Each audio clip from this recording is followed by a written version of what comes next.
Rosenberger. He's Irish on his mother's side. Welcome to Hope for the Caregiver. I am Peter Rosenberger, hopeforthecaregiver.com. This is a show exclusively for the family caregiver. We're glad that you're joining us. I love to have on interesting guests, and no one is more interesting than my next guest. He was my piano professor in college, and I still am learning from him greatly. He continues to inspire me, to teach me, to help me learn and see things differently, musically, but also from a life perspective. And you'd be amazed on how many things I've learned about caregiving from music theory from this man. And I'm glad to have him with us. He also played at our wedding, and then he turned around and played at our son's wedding many, many years later.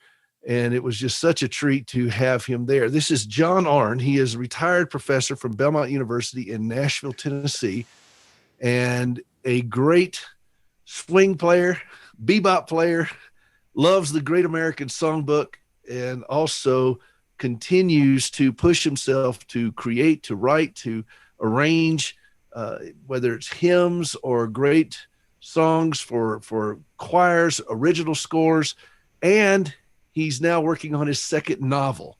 So he's kind of a Renaissance fella.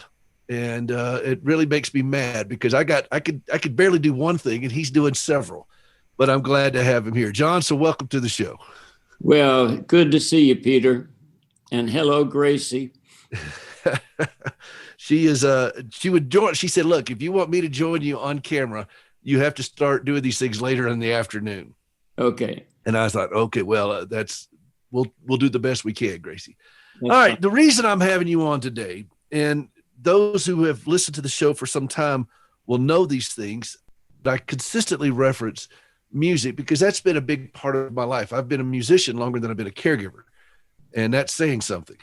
But I learned life lessons from this. And the other day I introduced my co-host, John Butler, who's not with us today for this interview, but I always have some kind of funny interview for him when he comes on the show. And for whatever reason, I did this. The old Henry Mancini Pink Panthers theme. You know, we all know it. And as I played it, it occurred to me that I was playing parallel fifths. And music theory 101, in the old days when we were just young heads full of mush learning music, one of the cardinal rules in harmonization when you're writing out pieces, don't use parallel fifths. But one of the things about being a musician is you learn to bend the rules. And Henry Mancini bent that rule and bent it so well that it became iconic and did this with parallel fifths because it worked. And I made the bridge to being a caregiver. Sometimes we're locked into tradition that we don't have to abide by as caregivers. We can do things differently. We don't have to do it the way we always thought it had to be done. We could be creative. We could adapt. We could be flexible. I don't think it's in scripture, but I think one of my favorite proverbs is blessed are the flexible, for they shall not be bent out of shape. And as I mentioned that to you, you had a great comment that you said about rules and parallel fifths and so forth, and about music in general. Can you revisit that for me a little bit? Well, since you were subjected to my theory teaching, you may remember, but knowing you may not. But oh, that's cold. Yeah, my thinking is that if we teach music theory as a set of rules, we're missing the boat, because in terms of theory, there are no rules. So the rule, quote, of don't write parallel fifths doesn't always apply. The suggestion I would make would be, don't think of those what typically are believed to be rules. Think of them as practices which vary depending upon what you're trying to write or what you're trying to perceive. And you, along with don't write parallel fifths, is don't write parallel octaves, when we all know they sound pretty good, but not in 4-part polyphonic music, because the goal of polyphonic music, or many voices, is individual voices. And if you link up 2 voices with parallel fifths and octaves, you just lost a voice, because the octave simply reinforces that line and makes it, if there are 2 lines and going on, contrapuntal lines, you just lost your individuality of those lines. Well, and that brings me why this is important to us as caregivers. One of the things that caregivers lose is their own voice. I mean, it just happens. It happened to me. I haven't met a caregiver yet that hasn't struggled with the loss of identity in their journey. Yeah, I understand that. What you said is so important, because caregivers can maintain their own voice and in the process make beautiful music. And to give you a musical illustration for those who are listening, so what he's talking about, if we just do this all the time, that's in octaves. But if you're willing to have an individual voice,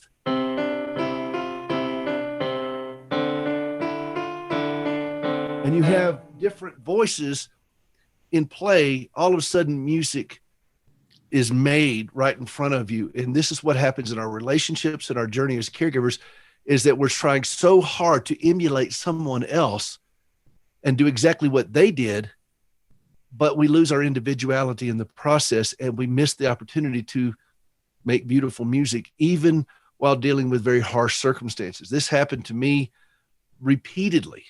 And if you take it out of the music sense and put it in the everyday sense for caregivers, ask a caregiver, how are you doing?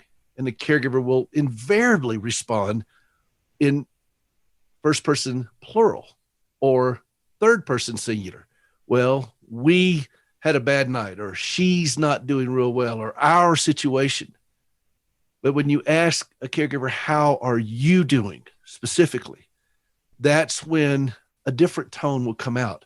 And sometimes there's tears and stammering and so forth, but it's their voice, and their voice is important. And that goes back to what you just said.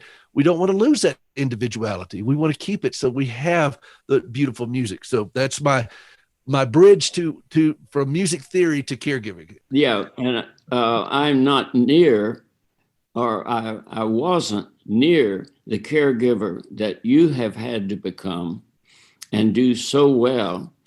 But we were, and I say privilege, and I'm not trying to be self-serving here, but we were privileged to have my wife's mother, who lived to be 99. We had her in our house, and I became a caregiver looking after her when my wife was doing other chores away from the house. And I just kind of stumbled on ways of dealing with her dementia. The main one, the simplest example is I would ask her to help me work a crossword puzzle. And I would invariably ask her, I'd give her a clue, and I would preface that with, well, I know that you're not probably going to know this. And she would start smiling, because she knew that I was wrong and that I was just saying that. And one quick anecdote was, I asked her on one occasion a clue, and I said, you're probably not going to know the answer to this, but I'll go ahead and ask you anyway. And then I asked her, and she responded with what I wasn't thinking that clue was, but she was right. She had the right answer. I was imagining the wrong answer. That was kind of a little time for us to be together.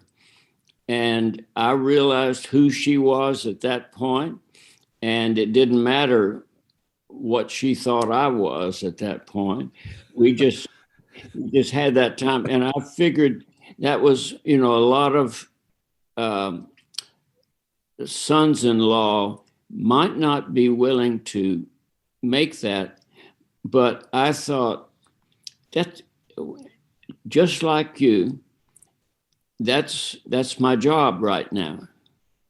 And it's not a bad job. It doesn't mean it's an easy job, but it's not a bad job. And it doesn't mean that you can't grow and become enriched through the process. And this is my whole message to family caregivers. The predetermined outcome may be because of the diagnosis of your loved one. I was just talking with a guy the other day whose wife was diagnosed with early onset Alzheimer's. We know this is not going to end well for him. I mean, for her. But the question is, what's it going to end like for him? That's the unknown. And that's where the growth and the joy and the beauty can come about. I got to tell you, I got to out you on one story, because you told me this years and years. Actually, you said this in class all those many years ago. Okay. I remembered it, and I've quoted you often. Sometimes I did, when I was on TV or something like that, I wouldn't source it because I didn't want to get you in trouble while your mother-in-law was still living. But I remember you told us the story of you were sitting at the table, the dinner table, and your mother-in-law evidently was very opinionated, and she was talking about music, and she said, "Well, I know what I like." And you quietly, in your Bob Newhart kind of way, said, "No, I think you like what you know." Well, I don't remember who first said that, but I can tell you quite honestly, I was only quoting somebody else, but it worked. Well, it did work, and it was funny. And I remembered that day in class when you told us that, and it was so funny. And I've never, and that was 35 plus years ago. Yeah. And so I haven't forgotten that. You like what you know. And I thought that was, if you remember that, and you remember 251, which you do, then my job. You can rest assured now. You were successful as a teacher. I remember you pushing back on your mother-in-law and 251. 251, for those of you listening, it's or scratching your head over this. 251 is a chord progression. And I've also talked about how this applies to us as caregivers. I'll give you an example. You play the minor 2 chord, and then you go to the 5 chord, and then it resolves to the 1 chord. So, and your ear is expecting this. You expect it to go to that 1 chord. Where great music starts to happen is when you go to something you didn't expect. And you stretch it out and you bring in different resolutions. This is what I've learned through music theory and a lot of music and listening over the years, and everything is 251. And it's all about stretching it out and doing the unexpected, resolving it in ways that you didn't expect, letting the music teach you and resolve in ways that maybe you didn't expect. This is another life lesson for caregivers. We don't have to resolve it the way we think it's going to resolve. It doesn't have to go that way. Well, it can go a different way. Even if it sounds like going to a minor chord, that's still beautiful music.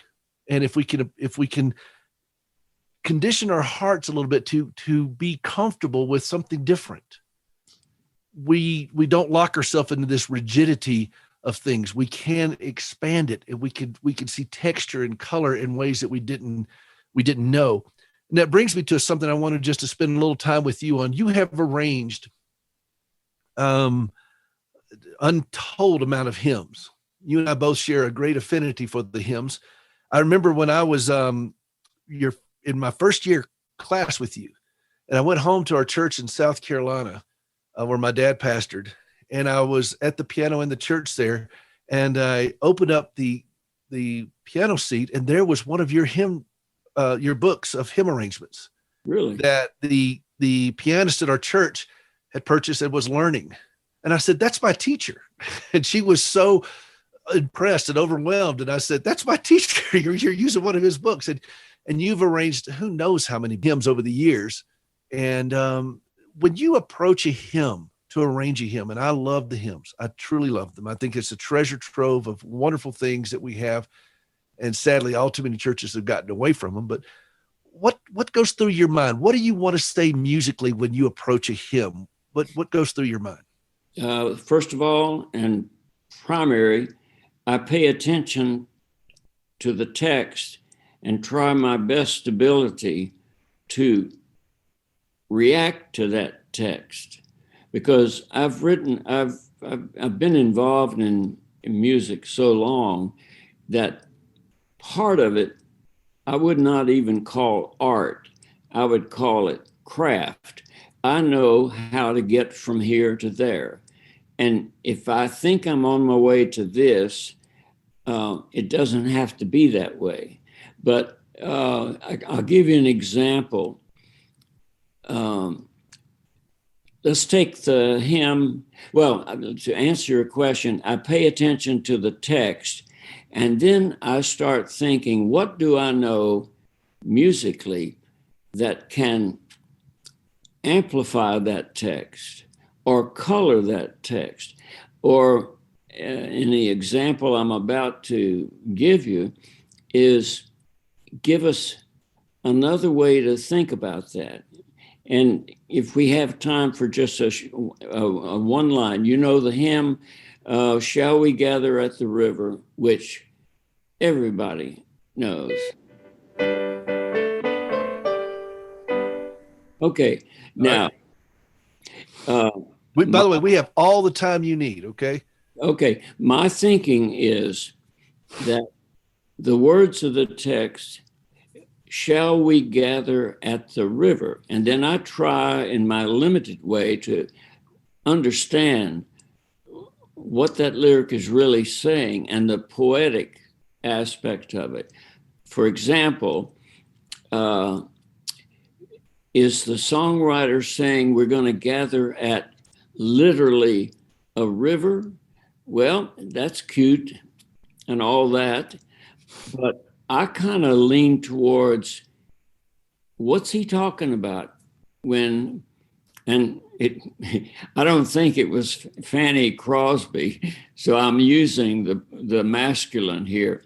I think what he's thinking about is, instead of a literal river, I choose to think and suggest that it's the river of life that runs through all of us, that connects all of us.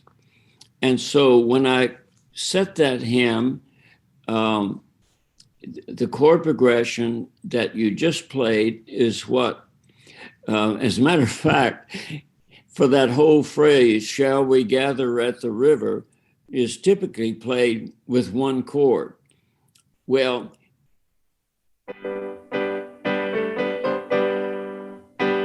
yeah, just the tonic chord. How many beats is that? That's 2 measures, isn't it? 8 beats? Yes. That's an eternity for me to dwell on one chord, as much as I love chords. So what I would change the harmony and land on the cadence there on river. And so let me give you a chord progression, and I'll see if you can. Okay. This could get ugly. On beat 1 and 2, you play the 1 chord. Now on beat 3 and 4, you play the 2 minor. Now on the first beat of the next measure, play an E minor. Well, I'm in the key of G. Oh, okay. What key do you want me to play it in? Play it in the key of C.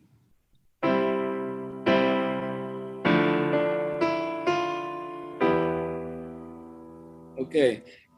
So the chord progression then for that phrase, shall we gather at the river, I turn into the 1 chord, the 2 minor 7, and then the next two beats are the 3-chord E minor.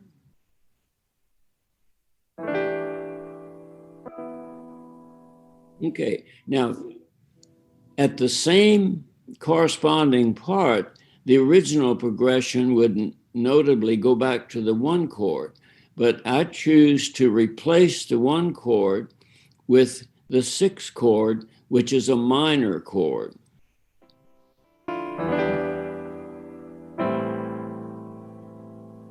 Yeah, okay. Now, the interesting thing is, and Lord knows, we don't want to go down to your whole time with me, go down to a theory lesson and the whys and wherefores. But if you could play the same thing, but with no 7th chords in those 4 chords, only minor or major. Well, I have to throw in a 9 on the minor 2 for briefly a suspension.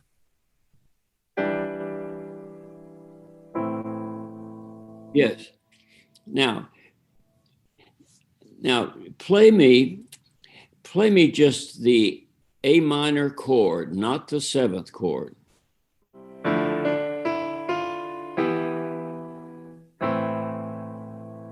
Okay. Okay.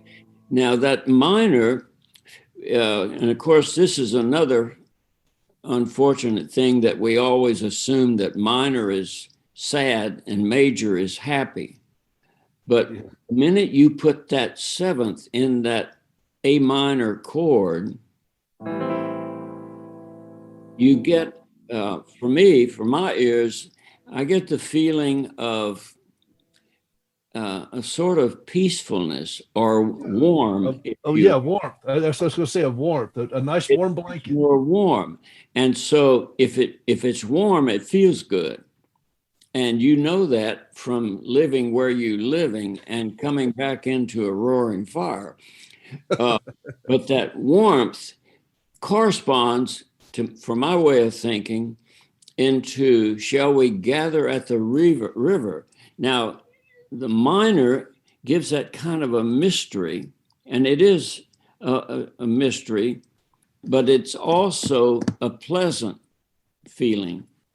And to think that let's all gather at the river. So that's, I have to be careful.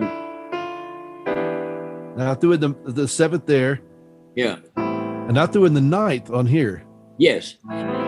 If you put that 9th in the A minor chord and you butt it up against the C, play me a B and a C together. You see, that sounds like a mistake, but it also, it adds not only the warmth of that chord, but a kind of mystery, right? Yeah, and if I can talk you into accepting that then it gets theological, or it gets poetic, thinking about this is a mysterious, wonderful thing that we're talking about. If you buy into my interpretation of mystery, that the river I'm thinking it's the river of life that connects all of us. And that's a too long example of my answer. That's important because the text does drive it. What does it say? And too many of the hymns that we sing today were sung traditionally with a clunkiness that did not really respect the text. And I was referencing this to you the other day when I was doing Wonderful Words of Life. Well, too many times in the old days, we sang hymns like drinking songs, Sure. Da, da, da, da, da, da, yeah. And I always hated that because I felt like, let's give some respect to the text here. So when I did beautiful words, wonderful words of life, I wanted to do it with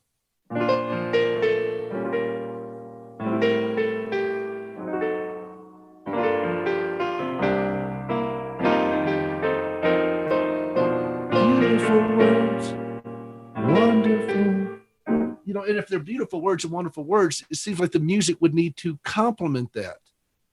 And so I threw in that little walk down there that said, this is what it means to me.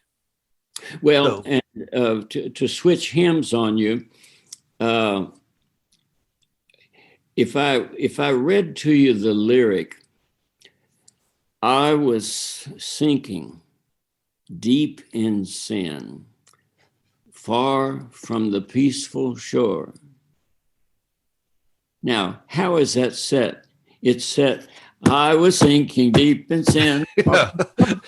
Hooray!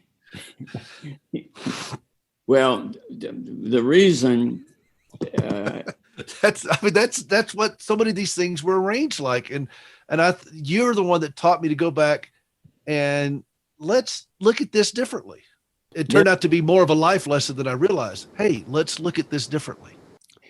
There's certain music now that music has to progress, and we can't always live totally in the past, but just like remembering things from your childhood, what do you remember? I remember this, and it was just very pleasant. And so you place that kind of reference into tonal centered music and hymns. Now, as much as I'll just say another philosophical thing to put in your hat, as much as I love chords and have the feeling that I've just about got that wired, how to do chords, but there's the strength in the one chord. Why are so many country songs, hardcore country songs, only involve 3 chords, 1, 4, and 5? Well, primarily because they are the only major chords in the chord roster in any key. And the strength of the major chord is that you can play a root of a major chord on the piano, and you may not think about it this way, but the other notes in the major chord are there harmonically in the overtone series. So just a single note, but the 1, 4, and 5 chord is so powerful that for hardcore country songs, simplistic lyrics, you don't need any more chords. As a matter of fact, every additional chord is a diffusion, if you will, from the strength of the key. I'll stop on that note. One of the things you taught me was, and as a pianist, this is harder than people realize. Okay. And I want to preface that, but to play a song, in this case, a hymn, one note at a time, just one single note with one finger, play that hymn, play that melody as expressively as you can with one finger. Now, that may seem like it's easy, but it's not. It's really not. It takes a lot of discipline and skill and self-control because we're so used to throwing everything in this. Exactly. And so when I started arranging hymns, I went back again to the text, and then I went back to this melody that has stood the test of time and has ministered and encouraged and strengthened untold millions, of these favorite hymns. And then I built the chords around that concept. So for example, on Jesus Loves Me,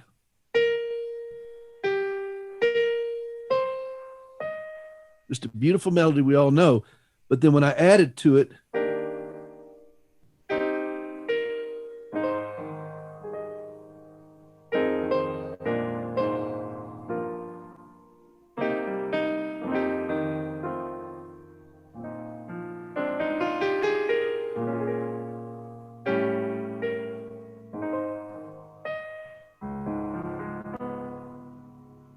Now, the reason I did that is because that hymn, caregivers lose their identity.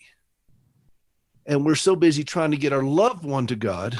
We're trying to tear up the roof and get our loved one to Jesus, that we are missing the fact that we need to go too. And he loves us too. He knows us too. As caregivers, Jesus loves me. This I know, for the Bible tells me so.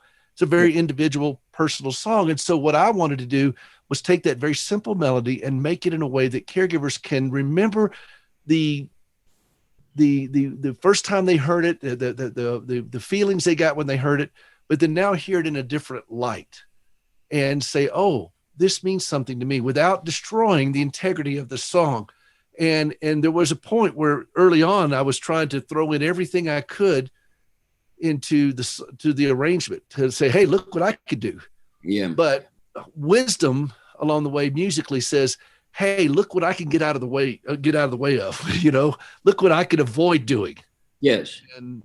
So that's where musicality and wisdom intersect, is that, okay, just because you can do it doesn't mean you should do it. And just because it sounds really cool and impressive to do all this activity, are you losing the integrity of the message of the song? And this is the life lesson I've learned as a caregiver. Yeah. I was doing everything, John. I mean, I did everything. But just because I could do it didn't mean I should do it.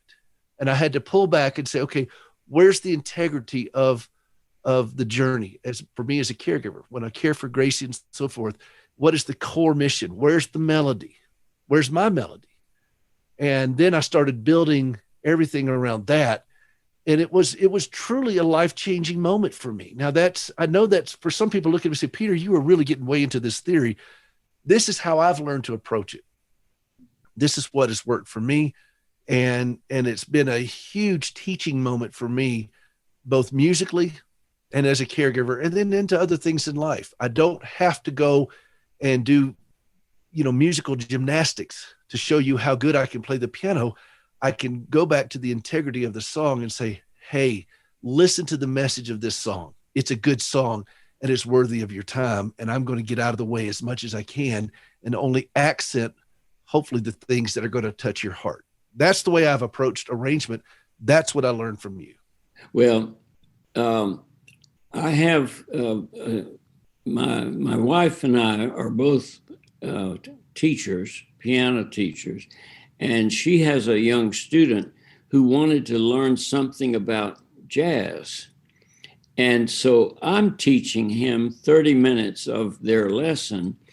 And I would suggest this to, now this is probably more a teaching strategy, but we have, and you made reference earlier to the American Songbook, we have thousands of songs that are very, very much fun to listen to and admire. But when I have this young man or this young man, when I think, I kind of want to learn a new song every now and then, because I've got I've been playing for so long. I've got a vocabulary of, I don't know, because I started to count once, how many songs do I know? And I got tired thinking about them. And so I decided to just keep adding songs. But if I want to add a song, I look at what you and I know, a lead sheet, which is simply a melody and the suggested chord structures in chord symbols, like piano chord symbols or guitar chord symbols. And the first thing I don't do is try to put all that together, even though I can. I play the melody and do what you were just alluding to. The melody is what we really remember if we like that song. And if it's vocal, I mean, if it's has a lyric with it, then we can study that lyric. And I don't even play anything. I don't play the root of the chord and the accompanying chord. I just play the melody and listen to that, because therein lies the main essence of why that song is appealing, I think. Well, this is what I've adopted as my own as well. And I love what you said. These are the suggested chords on a lead sheet. For those who don't know anything about music, and it's okay. I mean, I'm not here to try to immerse you into music theory, but Bach, for example, when you see a manuscript from Bach, that's not the suggested chords for Bach. That's what he wrote. And it's important to understand that that's something worthy of playing exactly as he wrote it. It was good then, it's good now. With contemporary songs, jazz, blues, as we mentioned, the Great American Songbook and so forth, the lead sheet has these chords with it, and those chords can change. And I've got my original book of lead sheets, it's called a real book, that I had when I was in college, and I still have John's penciled notes over try this chord instead, try these chords instead. And I still have those pencil notes because they were not locked into that kind of rigidity. This is how I have evolved and grown as a caregiver, because I was locked into so much rigidity that I had to do it this way. I must do this. I was listening to a guy last night who was just determined he was going to stay round the clock with his wife at the hospital, who was in bad shape, and he was becoming belligerent about it. Been there, done that. Gracie's had 80 surgeries. I can't stay around the clock with her like that. It is not appropriate for me to do so, because I end up depleting everything about me. And it takes time and a lot of hard work and a lot of failure to realize, oh, I don't have to be that rigid. Music has helped soften that blow for me so that I can be as expressive. I can adapt and be flexible and learn these things. And again, it goes back to, what is the melody? What's the core essence of what I'm trying to do here? I'm trying to care for my wife without killing myself in the process. Yes. That's the core essence. That's the melody. Everything else then needs to support that mission. Now, this may seem pretty ethereal to connect the dots music theory wise and all that kind of stuff, but for me, this is what's worked. And it doesn't necessarily mean it's going to work for you, but I just thought I'd spend a little time today giving you some insights into how I've evolved through this process. And I look back with cringing over the things I did in my many years as a caregiver, but I also look back cringing at the things I did in your classroom musically, when I was just banging away and throwing everything at the song, and not realize that it's okay to step back and let the song breathe. Just let it breathe. The melody was good then, it's good now, and it's okay. So how did I do that? I learned that okay? Yes. But I'm not a Jedi yet. And you need to know, and I've already told you this before, and don't tear up on me, but Sally Mae, my wife, and I have such respect and appreciation for how you, with Gracie, you have managed to be the caregiver you are and extend that wealth of experience to anyone who finds themselves in that position and literally don't know what to do. And so that's very gracious. Yeah. Well, if you don't know what to do, go back to the melody. When all else fails, go back to the melody. What's the core essence? And you're trying to care for this person you love without killing yourself in the process. That's the melody. There it is.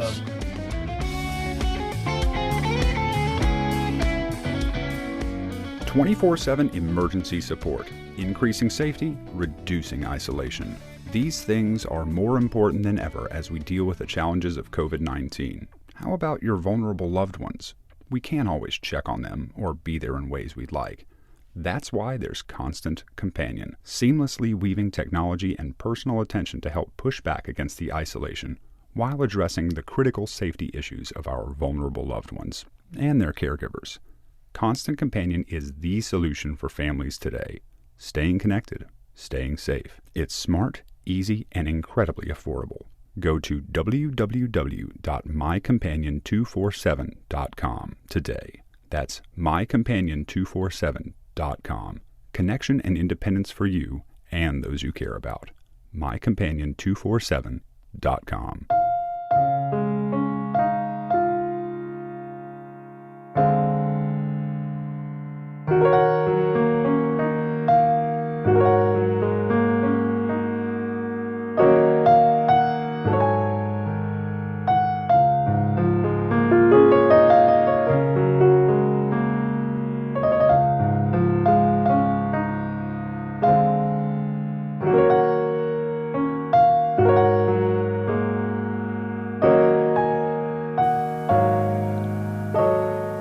Welcome back to Hope for the Caregiver. I am Peter Rosenberger. That is a track from my CD, Songs from the Caregiver. That hymn is called Near to the Heart of God. There is a place of quiet rest near to the heart of God.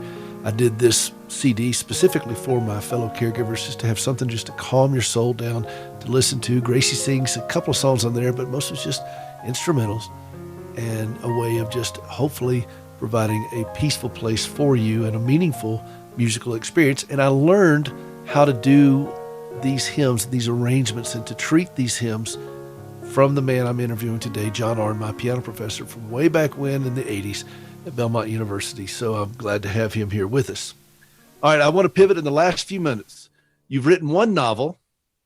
I had the privilege of just kind of coming alongside you as that thing was developing, and you got it published and it's done well. Now you're working on is it the sequel to that story, or is it just a separate novel? No, it's a sequel. And where I am in the process, I think I'm through.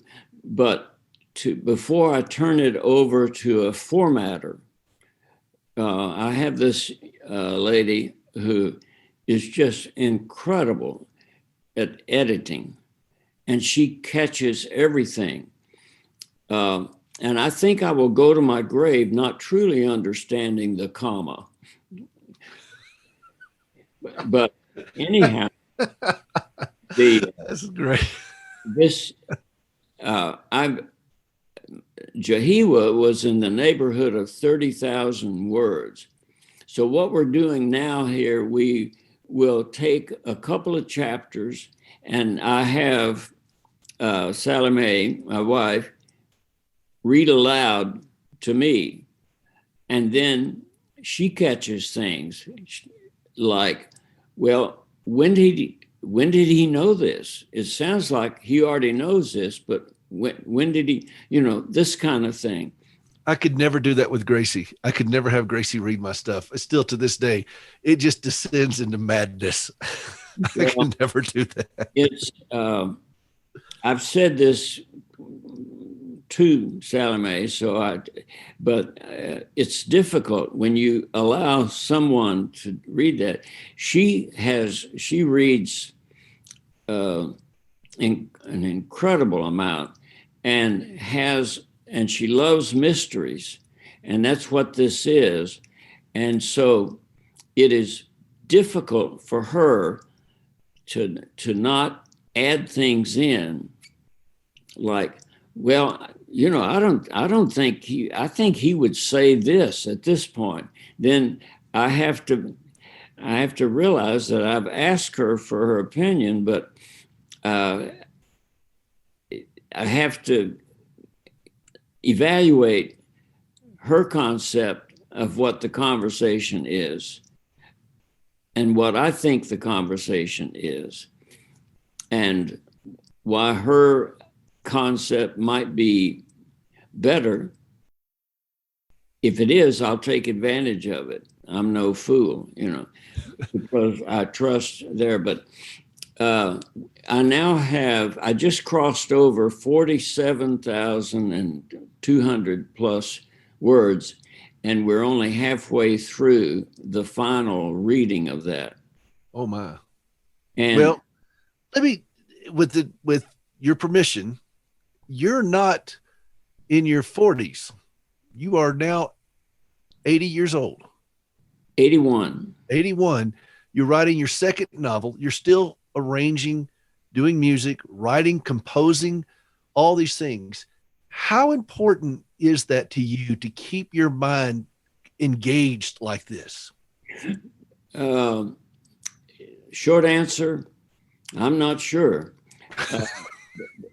If your question is how important is, I am sure that it's very important, and it has impacted my sleeping in the sense that I will be jolted awake by some thought, and I have to employ a kind of mantra. What do you call in meditation a Mantra word? That I repeat to get back to sleep. But when you say meditation, I think of the Joe Beam tune that Gracie sings. No, meditation as in yoga position and forcing your mind to not think about anything, so I try to do that, and it is a struggle because I start thinking of what I want to say, and what I say is let's see, well, that's the problem. I learn things. And then I realized that, oh, wait a minute, I'm thinking about the novel again.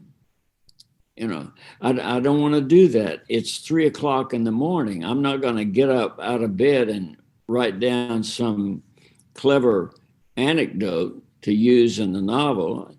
So I try to go back to sleep. And so I have a couple of things that I repeat over and over again to force my mind to shut down as far as anything else.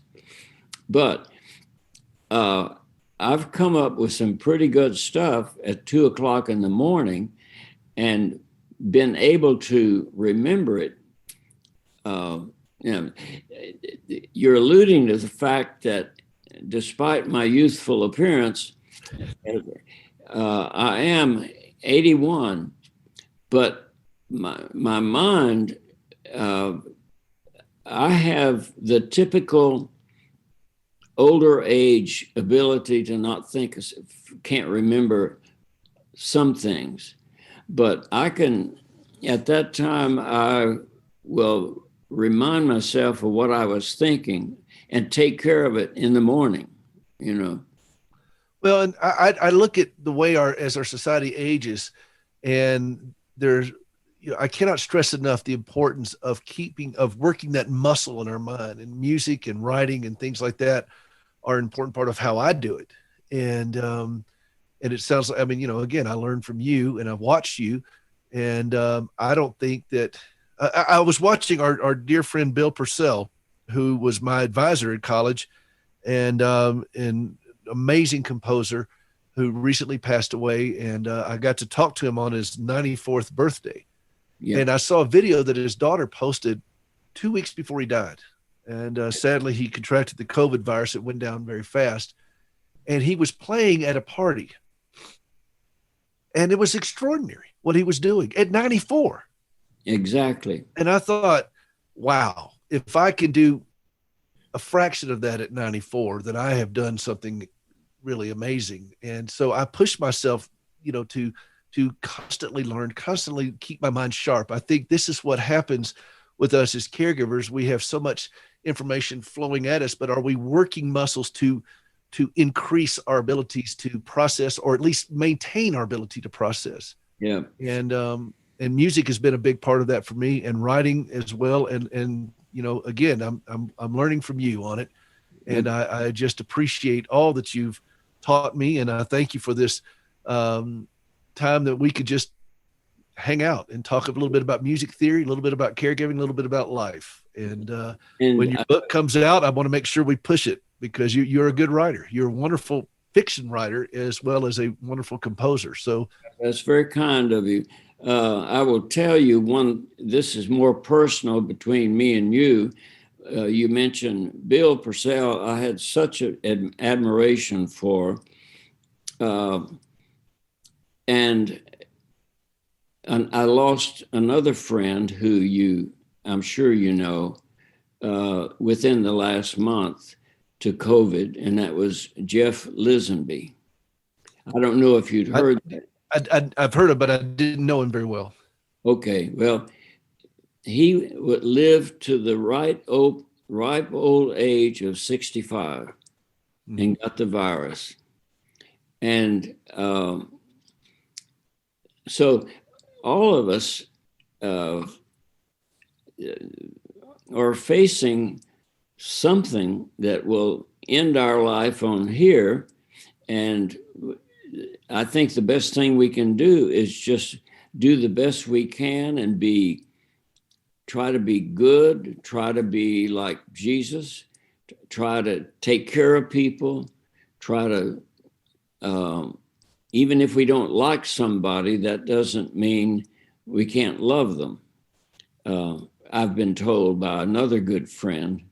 So that's the best we can do. We're here for a certain amount of time. And so in my waning, it's even funny for me to say that my waning years, these creative things, to not act on it would be a waste. So I could not agree more. And the goal is not for us to like everything that we have to do or like everyone that we do them for. The goal is for us to be willing to be enriched by the journey and add, like you said, when we play just a straight minor chord, it may sound kind of sad, but when we put a seventh or we put a ninth in it, all of a sudden it feels warm and it feels inviting and it feels comforting. And may we all have a few extra minor nine chords in our life. Well, how about that? Well, I know I sense that we're about through, but I'm thinking about my producer, and he's going to say, I'm going to have to edit now because you went over the time frame, but I don't care. That's not my concern. My concern is to be able to have this time with you and somebody who looms large in my life and has continued to reach down now through the decades and teach me.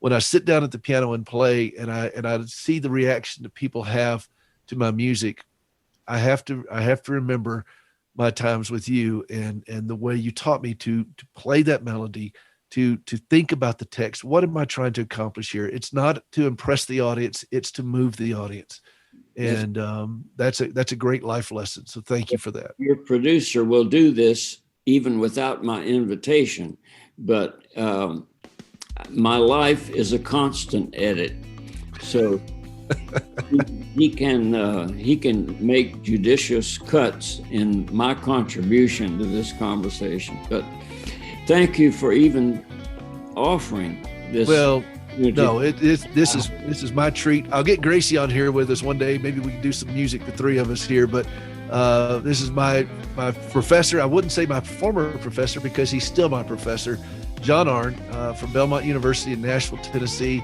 He's retired from active teaching in the classroom, but he hasn't retired from teaching. And I don't think teachers ever retire personally. And I would substitute the word teacher for guide. Just well said.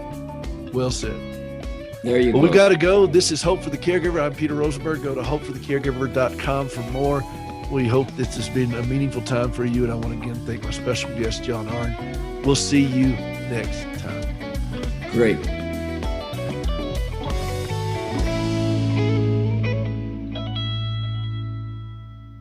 This is John Butler, and I produce Hope for the Caregiver with Peter Rosenberger. Some of you know the remarkable story of Peter's wife, Gracie. And recently, Peter talked to Gracie about all the wonderful things that have emerged from her difficult journey. Take a listen. Gracie, when you envisioned doing a prosthetic limb outreach, did you ever think that inmates would help you do that? Not in a million years. When you go to the facility run by CoreCivic, and you see the faces of these inmates that are working on prosthetic limbs that you have helped collect from all over the country that you put out the plea for, and they're disassembling. You see all these legs, like what you have, your own prosthetic and legs. Arms, too. And arms. Everything. When you see all this, what does that do to you? Makes me cry because I see the smiles on their faces, and I know what it is to be locked someplace where you can't get out without somebody else allowing you to get out. Of course, being in the hospital so much and so long. And so these men are so glad that they get to be doing, as one band said, something good finally with my hands. Did you know before you became an amputee that parts of prosthetic limbs could be recycled? No, I had no idea. I thought of peg leg. I thought of wooden legs. I never thought of titanium and carbon legs and flex feet and sea legs and all that. I never thought about that. As you watch these inmates participate in something like this, knowing that they're helping other people now walk, they're providing the means for these supplies to get over there, what does that do to you just on a heart level? I wish I could explain to the world what I see in there. And I wish that I could be able to go and say, this guy right here, he needs to go to Africa with us. I never not feel that way. Every time, you always make me have to leave. I don't want to leave them. I feel like I'm at home with them, and I feel like that we have a common bond that I would have never expected, that only God could put together. Now that you've had an experience with it, what do you think of the faith-based programs that Core Civic offers? I think they're just absolutely awesome. And I think every prison out there should have faith-based programs like this, because the return rate of the men that are involved in this particular faith-based program and the other ones like it, but I know about this one, is just an amazingly low rate compared to those who don't have them. And I think that says so much. That doesn't have anything to do with me. It just has something to do with God using somebody broken to help other broken people. If people want to donate a used prosthetic limbs, whether from a loved one who passed away or, somebody who outgrew them, you've donated some of your own for them to do. How do they do that? Where do they find it? Please go to standingwithhope.com/recycle. standingwithhope.com/recycle. Thanks, Gracie.